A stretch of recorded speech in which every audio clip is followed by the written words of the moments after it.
విఫలమైందని చెప్పేసి అధ్యక్ష. గతంలో మరి కేసీఆర్ గారు ఏం చేసిందని చెప్పేసి అడుగుతా ఉన్నారు అధ్యక్ష.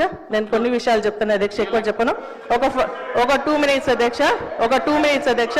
ఇంటింటికి నల్లా కనెక్షన్. ఏ లక్ష్మణ్ కుమార్ అధ్యక్ష, నాకే వినాలనిపిస్తలేదు, మళ్ళీ వాళ్ళు ఎట్లుంటున్నారో నాకు తెలియదు. అధ్యక్ష, సునీత లక్ష్మారెడ్డి గారు అంటే మాకు ఎన్నలేని గౌరవం. అందులో మహిళలంటే రన్నింగ్ కామెంటర్తోనే వచ్చింది. ఇది ఎవరు మాట్లాడుతున్నారు? అక్కడ కాదు సార్, మీదికే మాట్లాడుతున్నారు.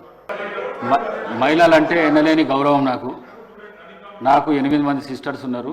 నేను మహిళలను చాలా ఎక్కువ గౌరవిస్తాను. నేను ఈ సీటు మీద ఉండి నేను మిమ్మల్ని అనుకోవడం మాత్రం చాలా పొరపాటు. అది మీరు మాట్లాడేటప్పుడు రన్నింగ్ కామెంటరీ ఇక్కడి నుంచి అక్కడి నుంచి వస్తున్నది. వారు మాట్లాడేది వినబడతలేదు, నాకే వినబడతలేదు, మీకు వినబడుతుందా అని చెప్పిన. మిమ్మల్ని ఉద్దేశించి వినబుద్ధి అయితే లేదు నా మాట్లాడింది అని చెప్పినా కానీ వారిని ఉద్దేశించి చెప్పింది కాదు నేను. మీరు తప్పుగా భావించిండొచ్చు. మీ మనసు కష్టపడితే విడ్రా చేసుకుంటారు.